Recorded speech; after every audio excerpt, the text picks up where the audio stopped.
Hello, and welcome to Sonic Bytes, the freewheeling conversation and interview series for the eclectic music lover. This week we have part 2 of our conversation with violinist, violist, and close friend Min Seo.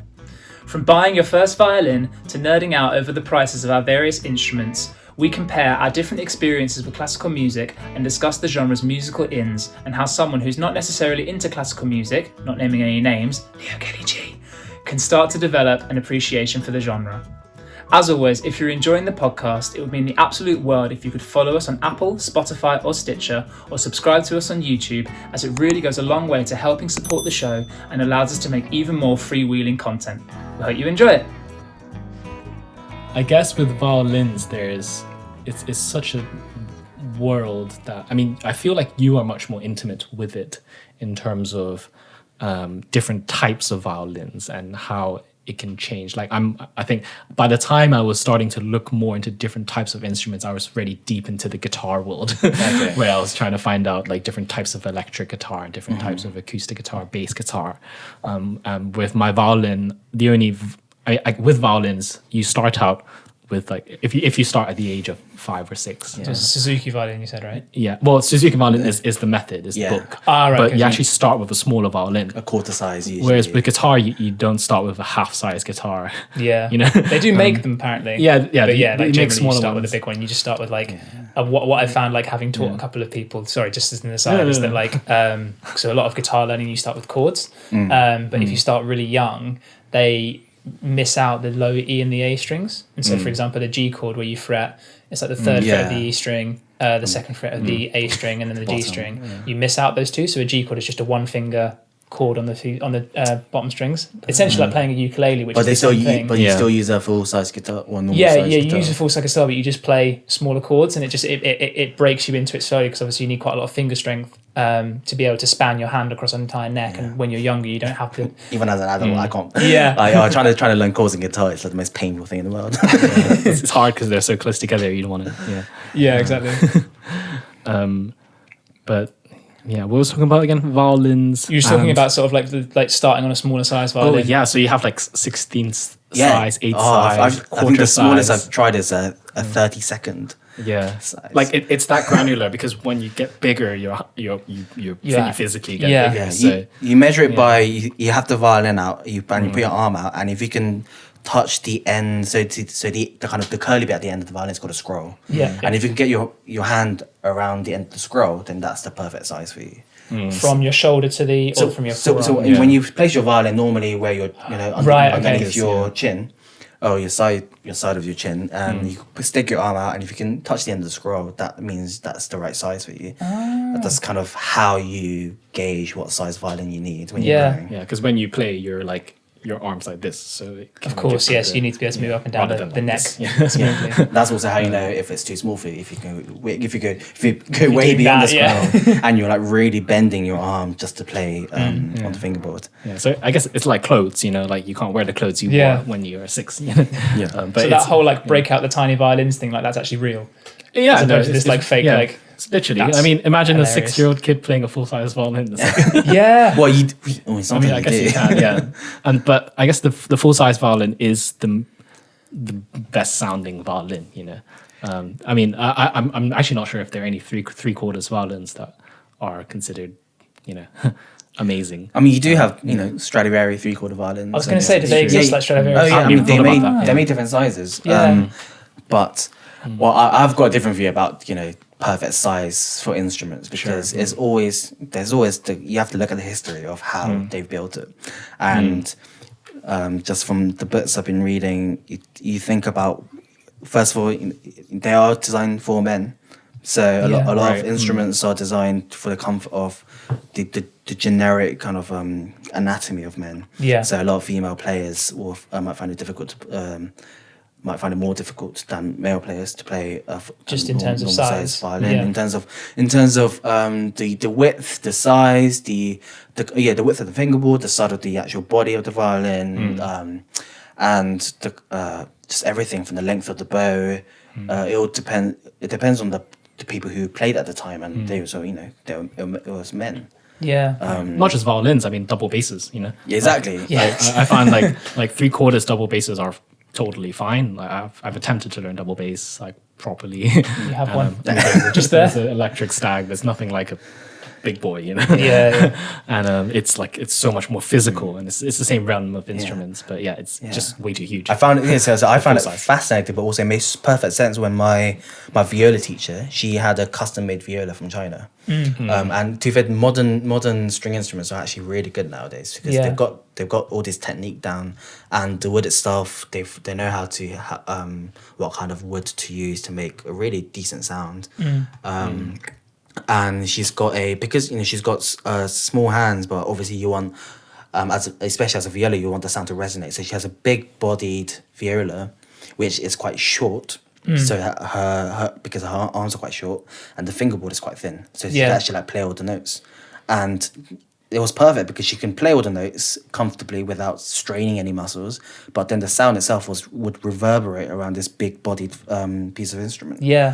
So I thought that's definitely like the way forward. You just have custom made, obviously if you have the money for it, you have custom made instruments, but That's I guess absolutely mind blowing. and it's I'd never thought about it in terms of like the size of stuff, because like a lot of at least in terms of I know guitars are a reference because pianos obviously set, like you don't have sort of like 3/4 size pianos, like your span of your hand is the span of your hand in piano, but it's very much the same for guitar as well. Like a lot of guitar players that I've absolutely idolized growing up, John Mayer being one, has absolutely ginormous John Mayer bomb, there we go, it's in. But he has absolutely ginormous hands, and so like actually physically to be able to play what he can play on a guitar, like you have to have a hand of a certain size, and they don't make guitars with like you can have a custom made guitar, but like it's very much kind of what you can do is what you can do sort of thing. And even in terms of especially electric guitar playing, in terms of bending strings and sort of having certain string gauges, like to get a certain sound out of the guitar, the string has to be of a certain thickness, and if you don't have the strength to bend the string to the right pitch of that thickness, you can't make the same sound as someone like Stevie Ray Vaughan, for example, who used like 13 gauge strings, with like the thickest ones you make. Like to be able to bend that, you have to have so much strength in your hand to be able to do it. And if and again the gender thing comes into it as well, like and it might be one of the reasons why you don't see as many sort of female guitar heroes in the same way, because a lot of it's a very physical act to actually to have the physical strength in your forearm to bend a note, for example, is a lot higher if you have a larger forearm and larger hands, which definitely could be one reason. I mean, and obviously the whole kind of thing as well. Yeah, there's a whole social aspect to that, but that may be a contributor to one of those reasons. But yes, it's just in terms of like the different sizes of a violin, like that it just never dawned to me that like that it doesn't really exist in the same way on a guitar, and like it very much should, because it would make it so much easier. I love what you say about different like John Mayer having like large hands and stuff. I mean, that's such a massive thing in classical music where our first, you might not know this, the first things we do, especially as violinists, we just compare each other's hands. Do you? Yeah, we just put our hands up against each other, like because obviously the best players, you have long thin fingers because you can reach over and you don't kind of press your meaty fingers on other strings, etc. And I always made an excuse of having really hammy fingers and really short fat fingers and a big palm that doesn't really help that much either. I'm exactly the same problem. But then we were talking about the other day, like people like Ishar Perlman has got exactly. fingers He's just got a fist and he still managed to play like he'll play better than 99.9% of everyone ever to play the violin. I'm not it's that Perlman, so but yeah, the instruments, I guess. So you start out with a small instrument depending on how big you are, and I guess another sign of progression, apart from grades, is progression of the size of your instrument as well. And it's such an exciting thing. It's not just the violin; it's also the bow as well. The bow. I've still got some 3/4 bows that just sitting in my the case. bow length changes. Because of how far you can. How far you can. Because you want to be able to use the full length of your bow, and if you can't do that because it's too long, then there's no point of having it. I don't know how you wanted to progress with the instrument discussion, Johnny. we can get nerdier. Please, Carol, this is all blowing my mind. What else can we talk about in terms of violins? There's. I've got plenty to talk about. I just want to, if I have a certain structure to it, so they don't miss anything or just tangent to something else. No, we can keep it freewheeling, man. I guess I could probably start off with obviously Stradivari violins are probably the most kind of most famous in terms of when people who don't know much about violins or classical instruments and string classical instruments in general, their point of reference is, oh, is that a Stradivarius? Yeah. I mean, it's literally the name of a shop, like a retail shop on the. That's a high street. It's like a lower. It's like the epiphone to the Gibson of Stradivarius to like Zara or something. No, not Zara.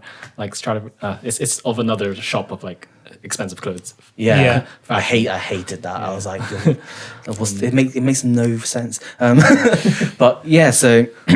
You have this view about because it's always in the news about someone losing their Stradivarius and it's like worth like $3 million or something, and they are very expensive. And even within Stradivari, you have the Golden Age ones, which are made between between mid 1700s, the kind of 1720s to the 1730s, 40s or something, where he made his best instruments, best violins. It's supposed to be to do with like I've done a bit of reading about it. Yeah? And it talks about sort of like, for some reason, like the wood at that particular time, due to the climate, was more resonant or it was more compacted. And so like basically between those 10 years when the violins were made out of that particular wood that was available at the time. Same with the guitars, really. You have like different fingerboards and body shapes and how that changes the. But those I was just going to mention the wood. So there's an Italian family living in I think they were in northern Italy. So obviously you have cold winters and you have very temperate forests that don't get too warm, and especially in winters it gets very cold. So each year, I guess this goes into the biology of things.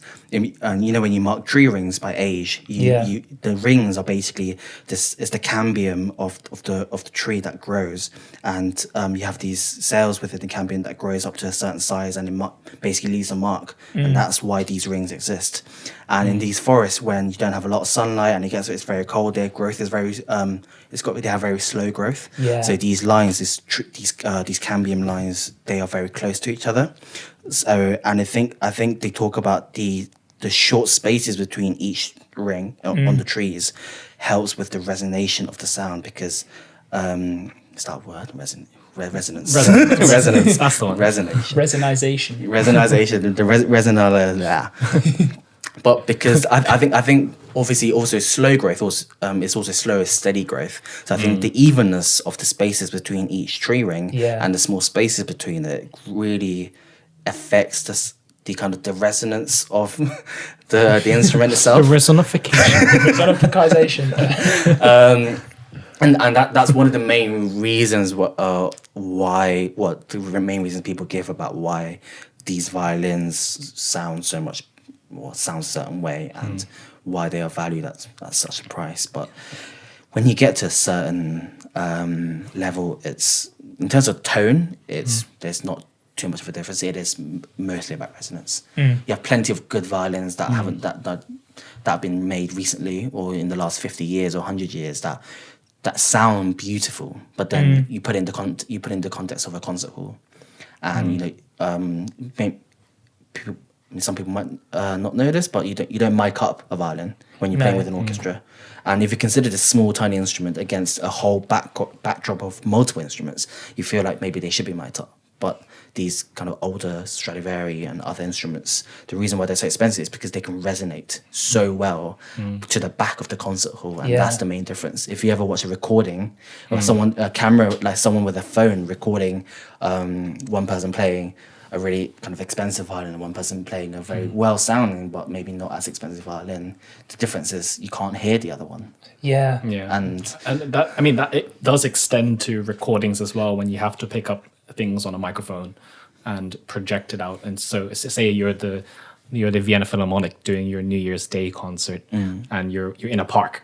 Like you have orchestras in a park, or like there's like another level of application. But yeah, I guess that resonance does play a factor into that as well. I don't have like my violin is not too expensive. It was I've had it since my parents bought it for me as a teenager, my last one.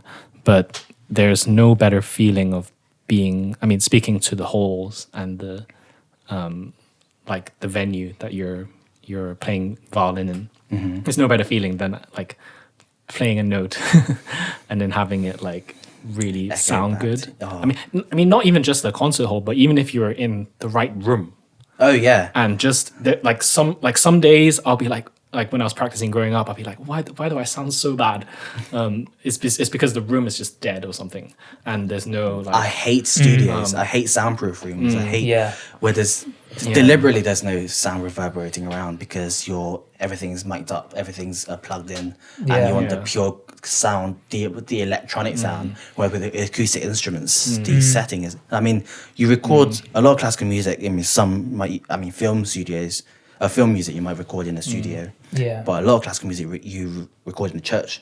Because you need that resonance to hear all the different parts, and you want all these sounds to bounce off the walls into the mic you're recording in. And that's in many ways it's why churches were built that way as well. They were built to accommodate the instruments available at the time. So like the reason the church is so echoey is because you had violins that had to resonate around them, and also chamber music where you want to be able to sing a note and you want it to be able to resonate, to the other end of the cathedral or wherever you're singing. Like it was built specifically so it to be resonant. Yeah, there's a really good chapter. It's actually in the book that's on our table right now. It's that's holding up my audio interface.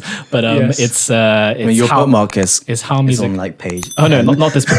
this book. Right? How Music Works by David Byrne. I was like, how many chapters have you read in that one?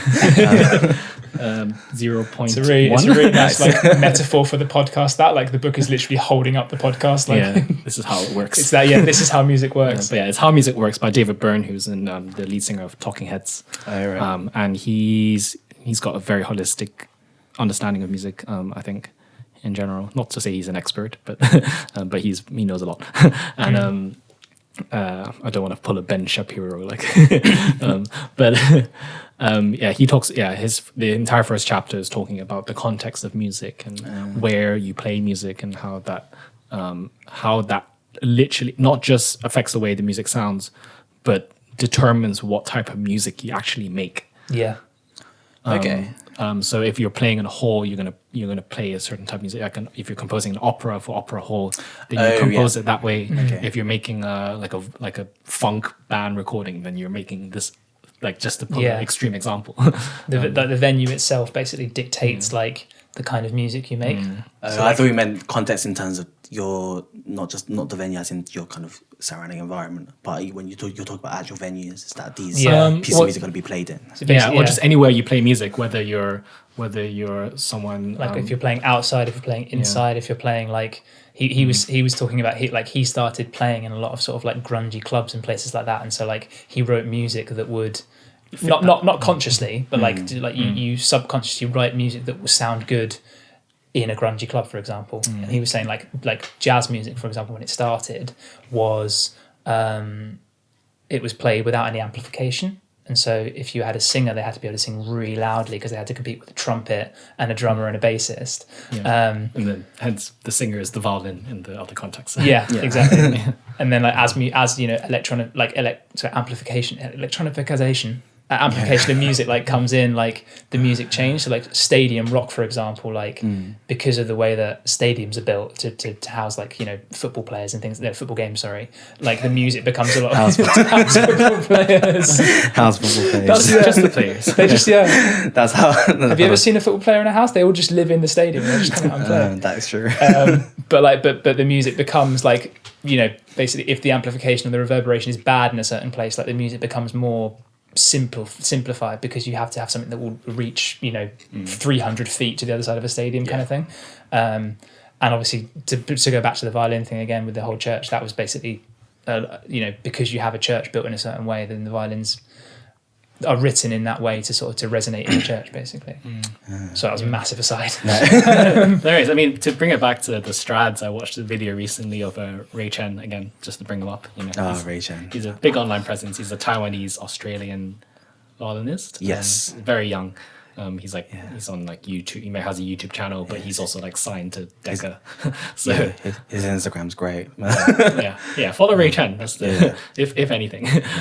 But yeah, he did a recording recently of his of the Bach of a bunch of Bach solo tunes, and he had a producer. So the label basically bought him a bunch of microphones and stuff to record recorded recording in quarantine and in COVID, and so he did a video recently comparing a $69 violin to his Stradivarius, which is worth $10 million in an auction. And, Wow.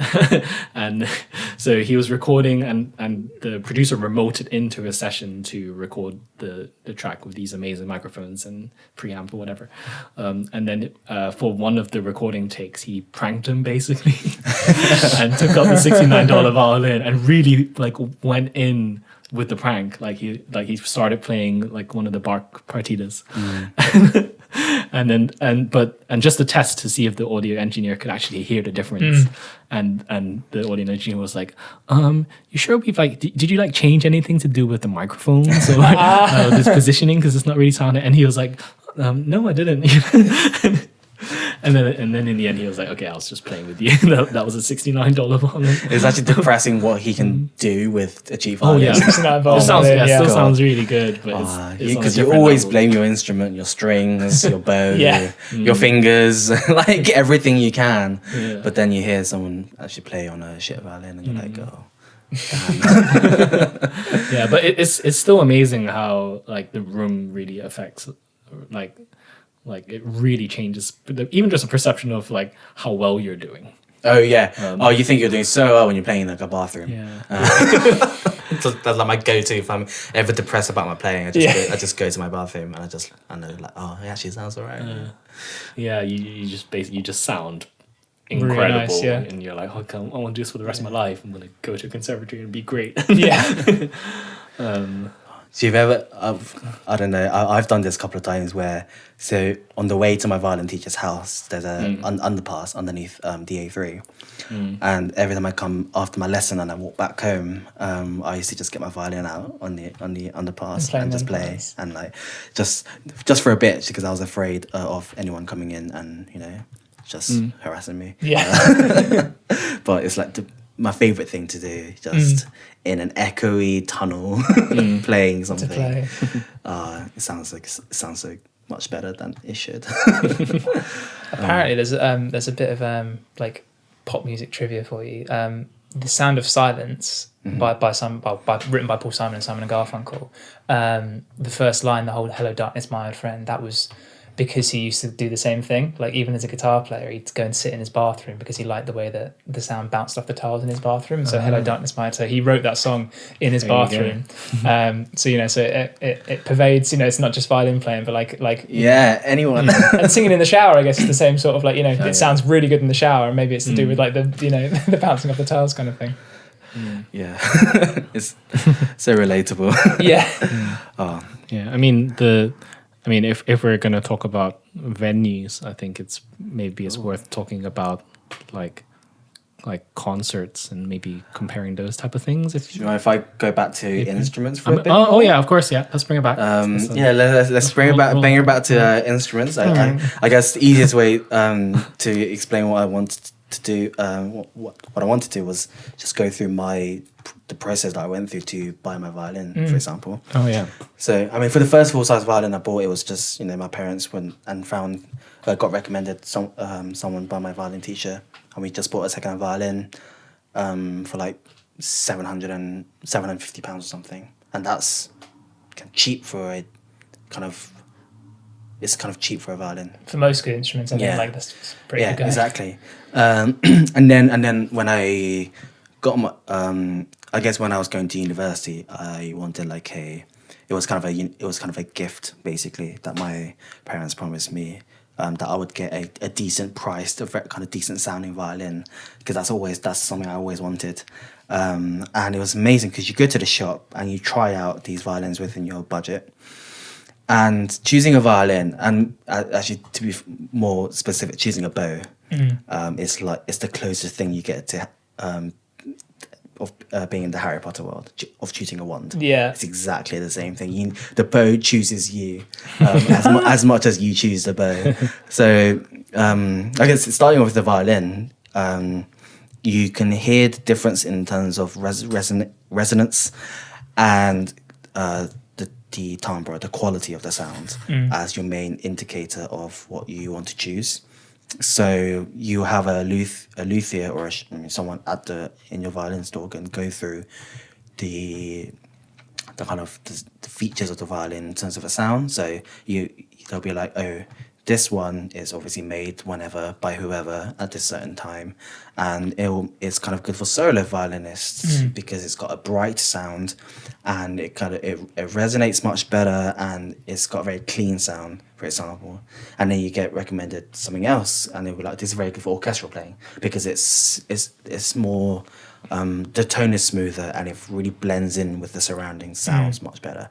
And it's that's the first time I realized you can have how that violins can sound different. Yeah. So I chose a slightly more solo-y violin with a very, very rich, warm sound because I really loved that tone, but also I wanted to project. And yeah, so I think I took a different violin home every week. And so they let me borrow a violin, off a couple of £1,000 just so I can try it out. And I did it about 4 times. So it took me a month to choose my violin, basically. Wow. Because I need to try it out in different settings. So I tried it just playing by myself. I tried it with my quartet. And I tried it in orchestra. And you really understand how the violin works. And then when it got to choosing my bow, that was a whole different process because it's the weight of the bow, the balance of the bow, where the balance point is in the bow. Yeah. So you have this long stick, and the point where it balances differs between depending on how the weight is distributed. Yeah. And that really affects your playing because there are certain techniques that rely on playing on a certain part of the bow, depending on where the balance point is. Yeah. So you need to do that, and the weight, as I said, and in terms of how, I guess if you have enough rosin, it shouldn't matter, but the kind of the tension you get with the string, how the relationship it has with the string of the violin. So I did the same thing. I kind of had a month taking different wands, taking a different wand home every week and just trying. Ollivander was feeling very nice. Yeah. It was actually at Ollivander's. And I've had the most fun choosing a violin and a bow, and the same thing with my viola and my viola bow as well. And in terms of price range, I don't know what's the kind of budget you would look for in if you want to buy a decent guitar, for example. I mean, wow. you can get a pretty good. What would you go for if it was you? Because it's acoustic and electric as well. There's the two. Let's go acoustic, just as a like for like kind of acoustic instrument. So the first acoustic guitar I ever got was £60, and it was an Argos acoustic guitar, and it was a classical guitar, weirdly enough, as well, and like the strings were like that far off the fretboard. I was playing like pop stuff on it, so I was like playing like it wasn't using it the way it should be used, but. And then I've had a couple of other sort of like £300-400, but the first like good acoustic guitar I bought.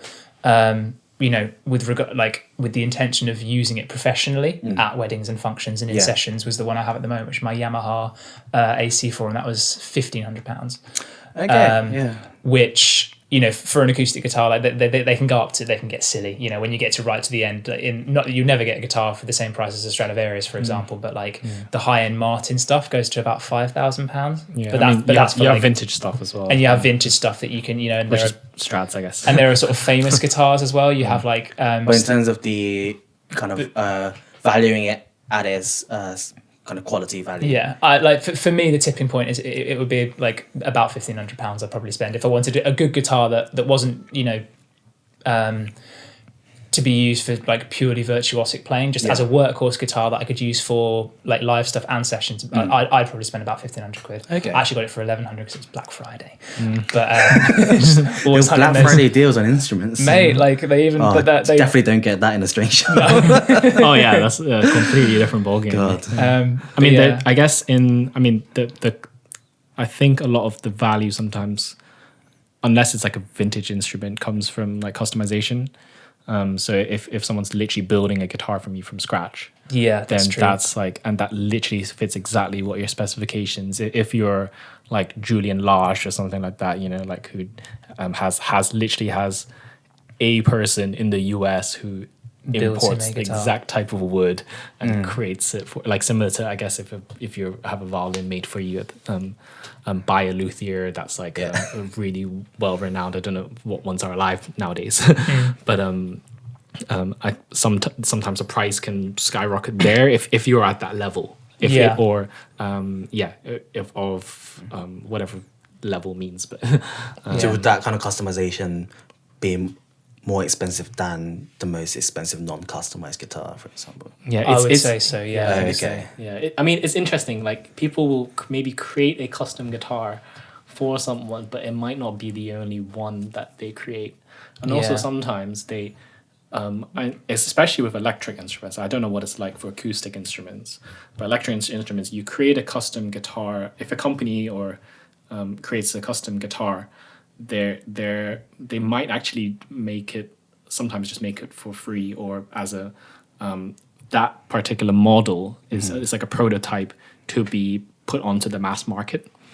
So you have like the signature bass guitar, signature guitar. That works like the specification that works well for a certain artist. You can then have that, and hope it works well for you, sort of thing. So you might have like a Tommy Emmanuel signature. I think he's got like a signature Martin guitar, which is like made to his specifications, but then they'll just mass produce that. And then you can buy the Tommy Emmanuel signature guitar, and it'll be way more expensive than another. That's so cool. It's Never- technically I custom didn't know made, but that. it's not custom for you. It's custom for the guy, for your custom idol. for someone, and it's But it's not like Tommy Emmanuel would be paying for that guitar, right? I think. He probably would. Maybe not. I'm not sure. Because that's the thing. Because it comes with. Yeah, exactly. Yeah, like if like Pino Palladino has a custom bass guitar with Fender, like that's his model. Yeah. But like people just send instruments for these artists to use, and they for free, and then by them playing it, that promotes the brand. And then, That sells itself, doesn't it? Yeah, the fact that they can sell 10 more copies of the Pino Palladino bass guitar is with much any more product, valuable. you just have someone. Than actually getting Pino Palladino to cough up a couple grand for for his own custom signature guitar. That would be hilarious, wouldn't bass it? guitar. So It's interesting though that the customization is what makes it more like most expensive. Yeah. Because obviously, with string instruments, it's just depends on how old it is, and in fact, the historical context does come into it, like who's played it before, Yes. or how many times it has been played before, and obviously the actual sound of it. I mean, most of the players don't actually own their violins. I don't know if you know this, or I was gonna listeners. they're mention this, hired, aren't they? Yeah, these organizations, or I guess either private or NGO or whatever, they No, own, definitely not NGOs. yeah, I don't know, but I just made it up. But anyway, they own these instruments and they lend it out to these musicians to play these. It's kind of similar. It's like you're kind of sponsored by these luthiers to play their violins. Yeah. And and you have very like certain luthiers who have loads of professional players who go to them because they know these are the people to go to. Yeah, It's exactly. it's just a business thing. Yeah, and then you have massive like auction world of these. Oh my God. It's like stupid money Yeah. of and these rich people just come and buy these instruments and then they lend it out to people and Yeah. Interesting fact though, there was a viola that would have been the most expensive string instrument, and it was. I think it was auctioned at the highest ever kind of price. That didn't go through. But violas can be expensive and good too. I promise. Yeah. I promise. But in terms of a budget for a string player, I guess the range is so large. Yeah. Like, you obviously can get I think they're called Stander or whatever. They make these really kind of basic violins, mass-produced violins and violas and cellos that you can buy for easily less than 100 quid, 60 quid for example. Yeah. Like like with an Argos guitar, Yeah. it's the same thing. Like you can get really cheap ones. That, to be fair, just because of how violins are shaped in essence, they resonate like. They resonate well and they kind of sound all right if you have good strings on it. But then when you get to a level, I guess I never know what people's budgets should be. I think number one, it just depends on how much money you have. Yeah. And how much you're willing to spend. But so for me, I went in with a budget of around 2,000. Yeah. And then if I really like something that's much more, then I would have to beg that much more to my parents, and then pay them back in a certain way. And I had that budget because I knew that my first violin was it was originally priced around £1,000. And when I actually I got it valued by the luthiers that I bought my my kind of recent violin off, and they were like, oh, it's like you can probably sell it for about 1,500. So I got a bargain by going for 750 for half the price. Because I had that, because I knew it was around the ground would be a decent kind of like an alright violin for an amateur. I thought maybe just doubling it, kind of 2,000, 3,000 was a kind of decent range to get a nice sounding violin, that's no matter no matter what strings you have or what context you play in, and people can hear it and it can sound nice. So my violin was, I think my violin was 2,500, and my viola was 3,000. Wow. So that's the kind of budget that we were looking at, and the cases themselves are so expensive as well. Oh yeah. So I got compared to guitars, it's just yeah, definitely. So I got guitar cases are just so cheap. Oh, this is stupid. I mean, you can buy a mono bag, but even like a mono travel bag, like that's like flight proven. It's like that's easy money. Yeah, like that guitar case over there. That's been to like Croatia. It's been to Italy. It's been in planes. It's been under suitcases, and that's like 30 quid. Yeah, so whereas I find the concept of having a bag than a case so like I'm just so scared for the instrument. Like surely if you put it in a bag, it's just like it's gonna get destroyed. I have had my violin broken before. Oh yeah, same. It happened at school. I think it was like late primary school or early secondary. I don't exactly remember. Maybe I've just blocked it out because it's so traumatizing. But it came that I lent my violin to a friend, and then sorry, not a friend. I lent, like, literally during a rehearsal for some reason. I think it was like the flute player or one of the people in the woodwind section wanted to try it out. Wanted to try it out. They always like, they always like that's the thing. Yeah, they just want to come over and try your violin and then play it really badly. It's like, oh, I'm really bad, and then they go back and play their own instrument. But and then I came back and it broke, and it was like mid rehearsal. I think it was during the break. You know what broke though? It literally the body broke. Oh my God. In what way? Is it? I think he dropped it, and it basically around so you have the fingerboard, and you have the violin. It just slipped right down there. What? Yeah, somehow I don't know how. It's like karate chopped it. Yeah, pretty much. Yeah, like freaking. That's so weird. And it was midway through the rehearsal, so I had to, like, you know how you have a break in the middle of orchestra rehearsals, and I just had to go home because I didn't have another violin to play. Well, at least I didn't want to play another person's violin. I was just like, I got to get a new violin now. I don't know if you've had any horror stories. I've had one with my 3/4 violin, which actually made me go buy a full-size violin in the end. Because I was playing in school assembly, and I was just sat on a chair where I think it was just a chamber kind of like little kind of recital in the morning for all the other people, all the other students. And then they were like, oh, Min, you can go further back. I just kept going further back. And they were like, oh, you can go further back. And one of the legs kind of basically got off the stage. Then I tumbled backwards off the stage, and my violin just broke by the neck. So you have the body and the neck of the violin. It just broke by the neck, so it's just in two pieces. So obviously I couldn't play, and I was like, damn it, like I need to tell my parents that I need a new violin because I broke it by falling backwards. And obviously I was blaming those people. I was blaming the teacher at the time because obviously, I should have asked them to pay for it. And then that was incident number one. And then I had one right before another recital. It was a solo recital. It was just like I said, another recital that my violin teacher used to do every term with loads of students playing. So it's not just me. So it was just my turn. I think it was a chamber music recital, and for some reason my bridge just snapped in half. The bridge is this kind of wooden. It looks like a bridge. It's a wooden bridge that holds up the strings. That tension that goes up, that also creates the pitch of the strings themselves.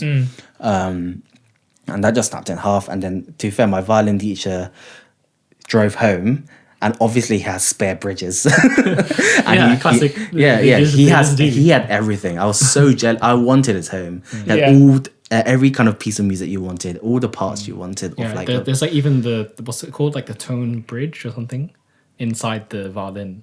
There's Oh, like the what's it called? It's the post. Post, yeah. Yeah, that holds up That the post is really important in the violin. There's like it's literally a piece of. It's just a tiny piece of wood in the middle of the violin, basically. That it kind of it touches the top and the bottom of the violin. It connects the top layer. But then it basically is it's a sound post. That's what it's called. Sound post. So it basically, the sound goes through that post from the top to the bottom for the whole violin. And if that falls, then the violin's kind of screwed up. And also because it's not stuck, it's not glued on or anything. It's kind of like wedged in there. So if when you So you've got like wood on wood resonance as opposed to like wood through glue. I only realized it when I was I modified one of my violas recently, and one of the things that they said is make sure, because I was taking all the strings off and the trim rest, also the tension was slightly released, and because it was the relaxation of the violin, there was a very the viola, for example, there was a good chance the sound post would just fall. And one thing they told me that I saw on the video not to do was hold it by its side, because by just pressing it by its side, you're kind of like you do with it, like I don't know, like a cardboard box. If you press it by its side, then the top and the bottom goes up because of the pressure. So I was so scared of the sound post falling off. But thank God it was just a bridge, and he just managed to find a similar size one and managed to just fit it in. But and it changes with the weather as well, you know, with the heat and the cold. But I mean, that's the same with any wooden instrument, though, isn't it? Anyway, you were talking about your broken bridge. Yeah, so the bridge that got resolved quite quickly. He managed to bring back a similar size bridge and just fit it in. It's like a boss. Yeah, and then my final one, for the most traumatic one, was because my first full size violin was the first decent violin, and I loved it. And I basically forgot my shoulder rest. So a lot of violin players have a shoulder rest on their that kind of attaches to the bottom of the violin to kind of hold the violin up. Because there's a gap between your shoulder and your chin. And I forgot it, so I was like, okay, I'll just It's the worst feeling. I'll do rehearsal without it. But obviously I was at school, so I was wearing a shirt, so they're quite slippery. Oh, no. And I just slipped and I just dropped my violin, and it just kind of snapped kind of diagonally by the scroll. And I was like, how do I do this? And then I took it to a luthier that was recommended to me by a head of strings. We had a head of strings. Wow. That's the thing. That's the thing. That's a job you can strive for. Yeah, head of strings at a boys' public school. But he just super glued it, and it's completely fine. And I still have it. I've actually lent it to Kiara, really? our friend, because her violin's a bit of a mess at the moment. So she's still got it somewhere at home. Amazing. But that still works perfectly. But it's so traumatic when you break a string instrument like that. I mean, I have another story of breaking. It's not breaking the violin, but with guitar, you can break strings anywhere. I break strings weekly on my guitar. With guitars, it's so easy. But I once broke a string mid solo recital. Solo and accompaniment. Oh, you're so solo, yeah. So Chrysler's Preludium and Allegro. Oh God. But was it during the fast passage? Or was it so I got through the whole piece, and at the end of the piece, there's this bit that goes, and literally just it's before it's an intense section. It's the climax of the entire you play piece. all four strings. It's all down bows. And I broke it just before that section. Oh no! I don't know how, but it was the I don't remember what string it was. I think it was the A. No, it was the D string. It's not too bad. It's not the E at least. Yeah, because if I broke, especially if I broke the G, because there's like the final bit of it was like the G that you play like a soul G. Yes. Soul G is when you just play the song like on the G string, the bottom, the biggest string. And yeah, that was and then so I just kind of blagged through it. It's like the final 20 seconds. Luckily, the next day, there was like the second portion of the recitals because there was a bunch of people he needed to perform. I don't know why the hell I was performing. What was that? What school was it? When I was at sixth form. So I got to basically redo it again the next night. Oh, nice. Just to redeem that final section. Yeah. But yeah, I still to this day that was like one of the just in terms of like panic, like body panic while performing this emotional. The fact that it Yeah. snapped on like the one passage where you need to play all 4 strings at once. Yes. Yeah. Does it affect the tension if a string breaks? Yeah, I remember all the strings like, were as in, going out of and tune. then the tuning, yeah. Yeah, at that moment. So I had to. So even playing that G string, that G was going lower. Yeah. Yeah, and yeah. Tuning the violin and viola is so, it can be so annoying as well, because once you Yeah. tune one string, the other string will go out of tune. Yeah. Yeah, it's. I think it's similar to. I mean, it depends on what, like, how you have your electric guitar set up. Okay. Because you have a bridge with the electric guitar in it, and you can have a floating bridge, where it basically like, you can screw it down, as in the place that the metal guitar that holds all the strings in place. You can screw that to the fretboard. Yeah. And then basically, whatever you do with the other strings, it doesn't knock the other ones out of tune. Or you know, a floating bridge where it's unscrewed. And then it allows you to do things, you know, like to basically like dive bombs, and you can have a whammy bar on it, so you can change the pitch of all the strings, which is why it's there. Yeah, so you're like, Yeah, that sort of stuff. But then but then as you tune one string, like you knock all the other ones out of pitch, and it just always it just messes it up the whole time. So it's an absolute faff. But I was going to ask about tuning actually, because I've watched both of you guys tune. It's the coolest thing because and you tune your guitar the same way you tune a violin, is in like it's just all done by ear and hearing fourths and fifths. But like obviously with the guitar, like with me, like I tune, like you tune one string in, then you tune all the other strings to it, and you work your way up. But like in terms of tuning a violin, that is it. I find that what I think is way more important to tune very precisely on the guitar than a violin, because you're playing chords, and That's true. and because you're playing a lot of open strings as well, and the way and the fact that it resonates to a certain extent whatever you're playing. So it's so important to have it exactly in tune, and I learned that in person when I was trying to tune my guitar. I have a guitar, by the way. But with strings, with vibratos and whatnot, it's all kind of relative. But Yeah. you can just about get away with it as long as it's the right type of piece where you're not like doing an open string double stop. if it's out by like an eighth tone, yeah. I think it's like fine. Yeah. By a quarter tone, it will You start be hearing it, yeah. noticeable. But yeah, so for violins, you stop tuning the A. That's always the way to do it. You tune the A. Normally in orchestra, it's like the oboe, because apparently the oboe is supposed to always be in tune or something. I don't know. Yeah. I think is it Or because is that- it's harder to Is tune that the where oboe? concert A comes from? Concert A is Like A440 is in like that's the I don't know Whether where it's got something exactly. to do with I don't know where GPA exactly first. comes from. Or is it? Or is it the fact that you can just hear the oboe? I think it's because I don't know. I mean, to be fair, these just prophesizing about what the A is without actually looking it up. But I always thought maybe because I always thought it was because it's harder to tune the oboe than any other instrument. I was like, because it's like basing all your it's like tuning your A to the piano. It's like you're not gonna tune the piano, so I might as well tune the violin. yeah. So I thought it was kind of like that, but it probably isn't. There's probably an actual Well, I always thought it was like the oboe player always has a tuner, metronome tuner thing. They on do, their stand, don't they? And they always like play it, and then they'll look at the conductor and be like, okay, it's the right, and then everyone tunes. There's probably some weird historic reason as well. I don't know. Yeah. There's so many weird things in classical music. But you tune the A first, and then you tune the A and the D string together. You play them together, and then you tune the D string roughly by the fifth. Yeah. And kind of, even if you don't have perfect pitch, if you play the violin for long enough, you have relative pitch to the strings you have on your violin. Yeah. So everything is based off the E, the A, the D, and the G string. And you learn what the fifth sounds like so well because of how you tune by playing a fifth strings together. So you tune the A, then the D, then the G by playing the D and the G together, and then you do the E. Yeah. Yeah, you hear it like if you just watch any recording of an orchestra tuning, like you hear. Yeah, you hear That's it the start order with you it. hear. And apparently, according to classicfm.com, Okay.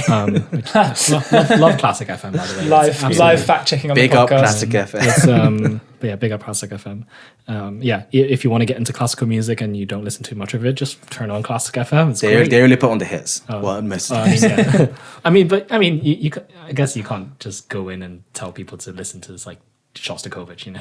I mean, you Yeah. could, but Yeah. you know. Oh, we'll talk about musical ins Yeah. as a thing, Yeah. as a topic as well. Yeah, but apparently it's because it's a more reliable tuning source because the pitch stays more stable, and also because it penetrates more, so you can hear it because oboes are, they are very particular. Yeah. Not because it's hard to tune. Well, yeah, compared to if you need to tune to like a flute or a French horn. You can't keep a steady pitch, I guess. Yeah. That makes so much sense. Yeah, I'd have loved if we hadn't fact checked that, and then Yeah. sometime 2 years down the line or whatever, someone would come back and they'll be telling As a fact. you overhear it as a story. Someone be like, oh yeah, it's because oboes are hard to tune. But But I was actually going to say what one amazing skill that I think a lot of string players experience is during orchestral playing, and maybe one of the strings is slightly out of tune, maybe during the playing, or it just it just suddenly unwounds itself. Then you have to quickly tune it by the pegs usually. But you get it pretty accurately, and it's so surprising every time it happens. Yeah. Where, I know what you mean. you have to quickly tune it before your passage, and it's just by the pegs. It's all very, very rough. It's just completely by feeling, but you get it pretty much right every time, and I find it so surprising every time I do. Even when I do it, I'm like, how did I do that? I mean, there's all like theories of like what is a perfect interval and like what there's all that stuff you can rabbit hole down. I mean, you actually have to properly learn how to do it. Like it is. I mean, it is easy to tune it once you get it. But even I found it a struggle at the beginning just to maybe it's just a physical thing. Just to be able to have the strength to tune it. Yeah. The pegs can get really Push it in just the and- technique of being able to play at the same time and tune it. Those pegs aren't like guitar pegs where they're super easy to turn. No, they're are they? I had an electric violin. I bought one off a friend of mine when I was about 17 because I thought, let's play the violin. And I quit after an hour because it was really hard because I couldn't tune it. But they're wedged in, aren't they? As opposed It's to purely they're not- friction. Yeah, exactly. Of the peg inside the peg hole, and to be fair, I think tuning the peg whilst playing it really depends on the peg and your instrument, how well how smooth it is, and you need to correct that yourself. But yeah, I've got the viola I just modified, so I've modified the string so it sounds like a cello. It was a lot of work. It's like imagine like a baritone or Yeah, tuning a yeah, guitar. exactly. It's such a weird concept because when I play it, it's so low. But one of the things I can't do is tune properly because it's so stiff. But then it's so much more of a pain to unwind all the strings and put peg paste on it, which is a thing, and to make it kind of turn better. So I just left it, and every time I tune, it's just like a massive workout. Yeah. I mean, you mentioned musical ins earlier, just to go back. I think it's interesting in terms of the context of classical music. It's like, are we approaching this from the perspective of getting someone to listen to classical music?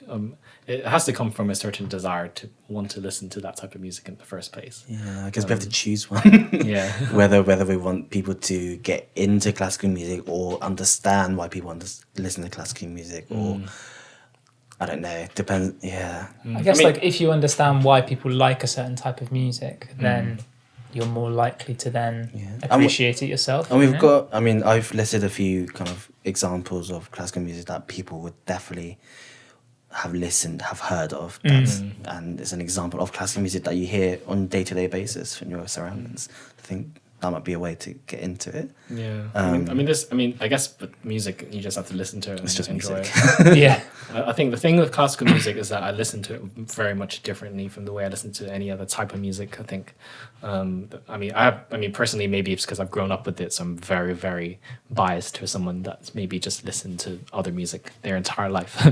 But there's certain feelings and memories and locations associated with classical music that, like for example, even just listening in a room, like in my living room, is like, how do I say? There's a certain way of listening to it, and then you can easily go to a concert and like the proms or something, if the proms are on. Obviously, it's not COVID right now. It's COVID right now, but you can even last year I went to. I never been to the proms, like promming properly until last year, where you stand at a classical gig. Oh yeah, and that was a whole new experience that like I didn't expect to be pretty fun. Just listening to like standing for 1 hour, listening to Shostakovich and not trying to move and all that. It's a hard topic to kind of whittle down into a category, because obviously the classical music it spans across hundreds of years of different types of classical music. Yeah, and some people resonate more with one than the other, and the way to listen to it also differs. You can either just listen to it purely anytime, anywhere, or some pieces you really understand it and appreciate it much better by understanding the context of it, hence program notes, etc. Yeah. And to be fair, I think that's true of any music, to be fair.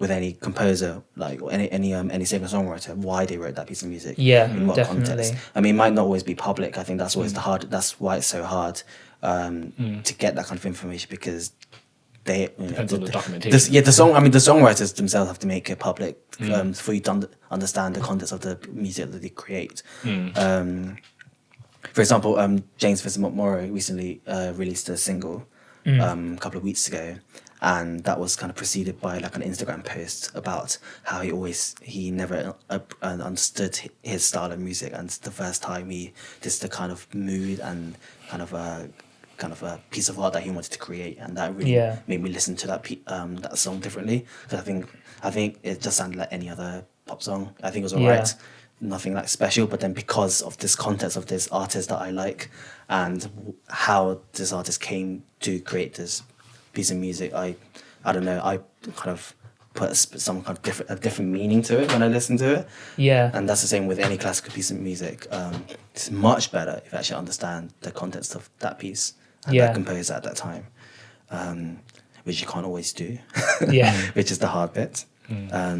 But I guess there's also there's so many different contexts to listen to classical music. It's like studying, like Mozart for studying, or I can't do study classical music. I just listen to it. No, I can't. I've tried that, and or like Mozart for babies, and that type of thing. If your baby listens to Mozart, like then he'll they even go as far as like they have albums to play like for fetuses as well. Like apparently they absorb classical music in the womb, and that's supposed to help the cognitive development. Apparently. There's a book I haven't read called the I love that. We haven't read. I've got so many. It's a great book I haven't read. I've got so many books I haven't read.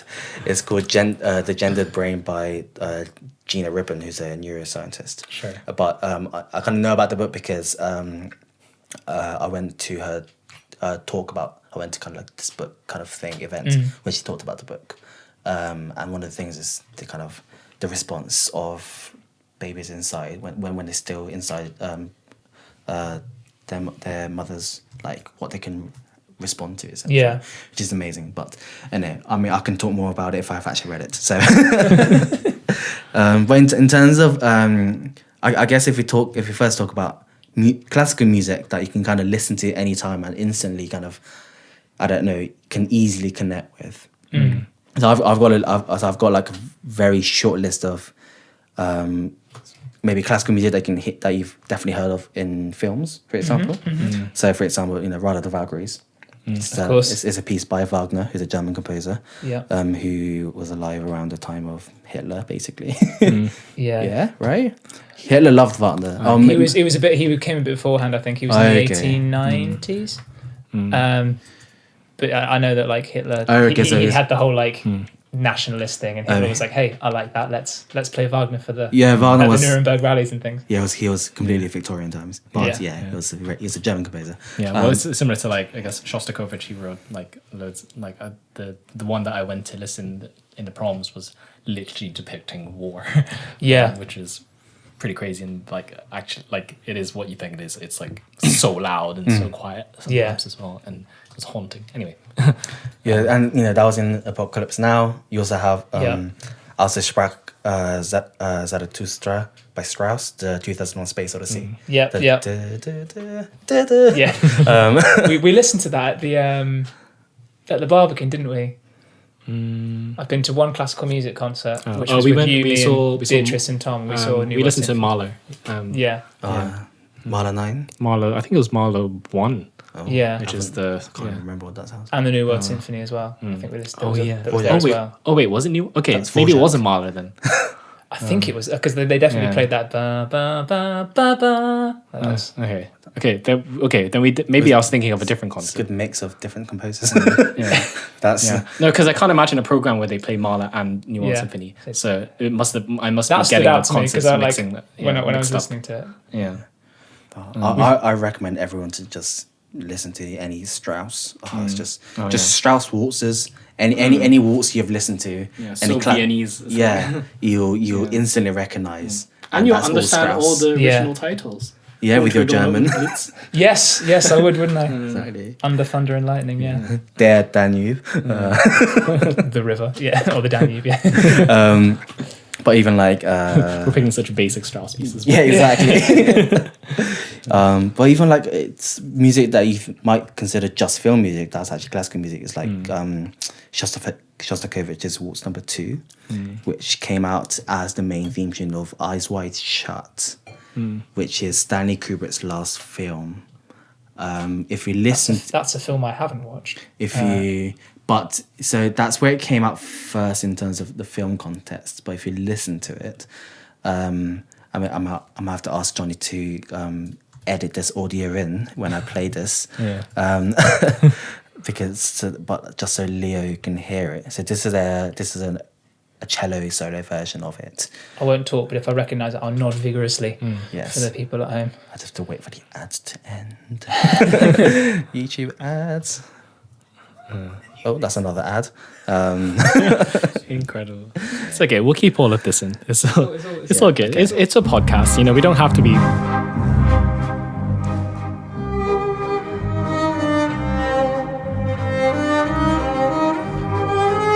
So this sometimes using even like in memes.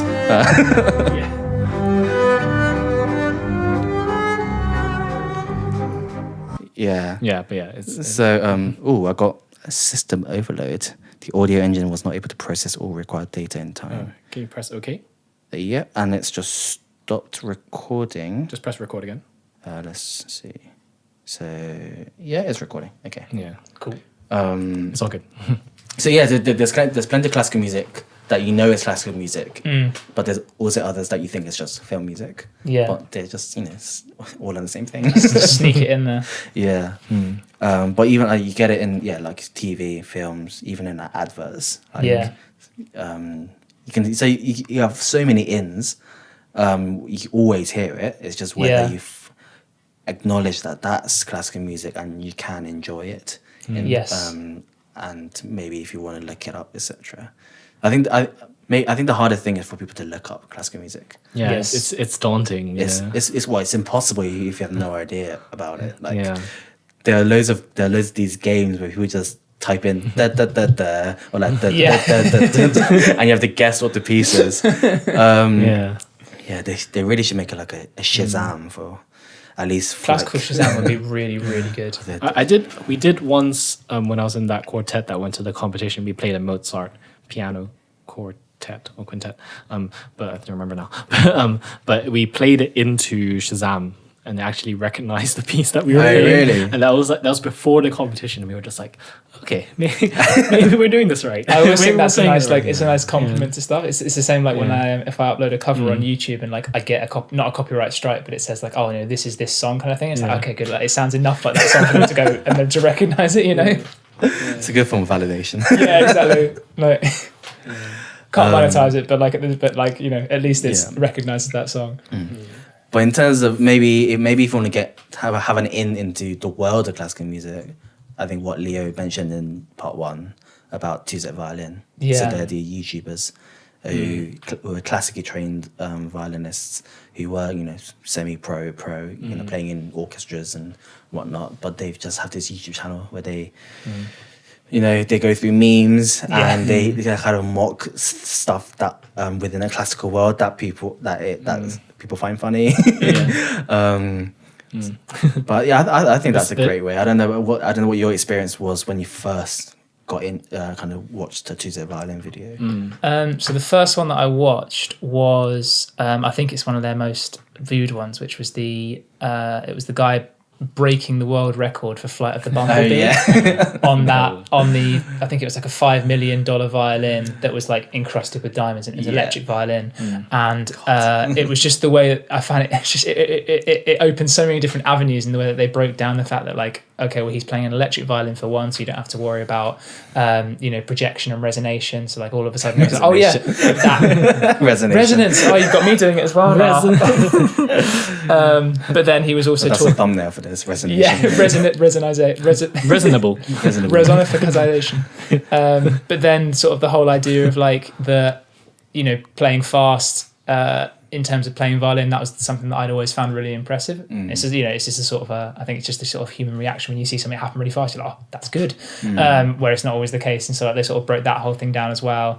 And it just got me into the whole world of sort of, it's mostly been violin playing, but just the fact that there are so many facets to violin playing that as someone who's only really seen people play violins, in a very limited sense, it opened the whole world of it, and it's given me a whole new appreciation for sort of like I knew it was a harder instrument to play anyway, but sort of like just like the scope of like going from a beginning of violin to just how far you can actually push it. Like the one thing that's I found really cool is the whole like it's the playing pizzicato but like only with your left hand.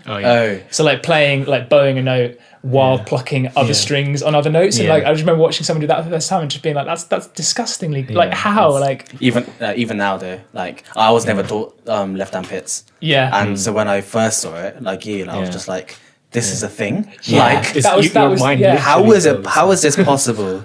And then when you see someone do it fast, you're like, wow. I was just like, I love that there is like a building YouTube culture around classical music. It makes it much more accessible, fun, less like institution-y, like old people music. It really is a young, like there is I mean, I feel like there always has been, but like a young culture of classical music. It's not something just for all the generations, just because they have the money to experience it more often and are more likely to be in the concert hall listening to the music. Yeah, I also love two-set violin because they actually answered a lot of questions that I had about classical music. In terms of like stuff you just assume as a violinist, you play violin. Yeah, but no, but even like stuff I've always questioned is like, is classical music even music when you're just playing a piece that was written in front of you? Like they go through what classical music playing is in terms of it differs so much the way you play it and in your interpretation of it, and it can change so much. It's not just reading a piece of text and just translating it exactly the same way like everyone else, and then they go into kind of I don't know, just various questions that you ask yourself as someone who plays classical music and has this kind of pride in classical music, but then you see people like, but you're not even, you're not composing anything new, you're not doing any improv, like so when you go into that, you're like, maybe classical it's such a very archaic way of doing music, why am I doing this? But watching that channel, watching those videos on that channel really reassures you that it's a genre that is that has a great value in itself. That it's not an old form of anything. It's a thing that has a lot of history, but it's a very present genre of music. Yeah. And I hope they do it for like some other instruments as well, not just violins. I mean, Nara Soul is the piano. Nara Soul, yes, she's incredible. She's a pianist. She's really trying to challenge herself as a classical musician, trained musician. Exactly, and like what we were discussing in these 2 episodes, and almost understanding different types of music from her perspective and really analyzing exactly what she's thinking, and she makes really cool other videos about understanding classical music as well. She'll like the ones about like how to sound like Liszt, or how to sound like Chopin or Schumann or something like that. And it's really cool. Like you can even just learn stuff to put into your own playing if you're looking to add something new to your acoustic guitar playing or something. There might be there might be this one single little concept about the way Chopin uses chromatic notes or different trills or terms, and then suddenly you're like, oh, okay, you can, anyway, you can get into a rabbit. As soon as you watch a 2-Step video, you'll get recommendations of other music, kind of like YouTube channels, and then you can go down a rabbit hole. There's a jazz kind of jazz pianist who breaks down loads of pop songs. Actually, that's really that fun. Chris Charles Cornell. Charles Cornell. Not Chris Cornell. That'd be crazy. Of course. Close. Yeah, he does a lot. Obviously, he does a lot of Jacob Collier stuff. Well, as in he tries to and he fails because he admits he fails because that's a different kind of beast.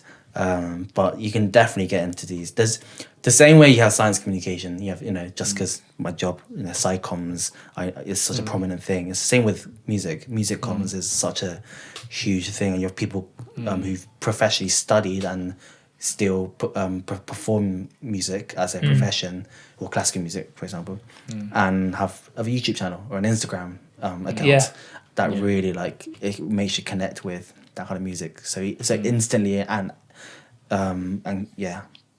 it's so easy to get into it because of that. I mean, I would say listen to the Sonic Bytes for some information. But then again, if you're at this point in the podcast already, you've already listened to the episode. So if you stuck around, listen to it again. Yes. I mean, that's another hour that we've gotten already. So I mean, thanks so much for coming on.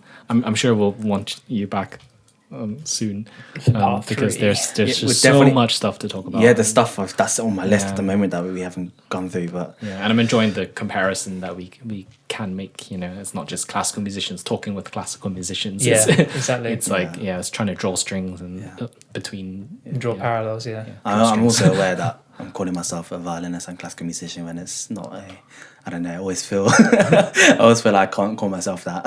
I'm just someone who enjoys it. Well, I mean, our perspectives are valid as well. Yeah, exactly. I'm not a classical musician anymore. So, as a non-classical musician, every time I see you play, it completely blows my mind. So to me, you are very much a violinist now and a violist. Oh, exactly. I'm a violist too. Thank you. Exactly. Anything you want to promote? Promote.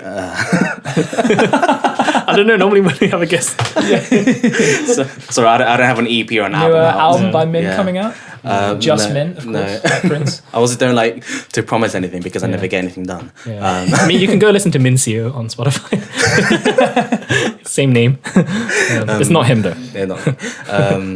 I guess there's a project that I've always wanted to do that I have no idea whether I'm actually going to do it or not. Is the reason why I've modified my viola into a makeshift cello was because I've always wanted to record a quartet by myself. But it all depends on how lazy or not lazy I am. But that might be something kind of fun to look forward to. That would be amazing to watch and to listen to as well. And you hear about it first. You heard it first on Sonic Bytes. Thank you for listening to another episode of Sonic Bytes. If you liked what you heard, follow us on Spotify, Apple, Stitcher or Google Podcasts, or like the video on YouTube and follow the channel Leo Kelly G Music. Also, you can reach out to us in the YouTube comments or send us a message on Twitter or Instagram. We would love to hear from you, so stay tuned for another episode coming very soon.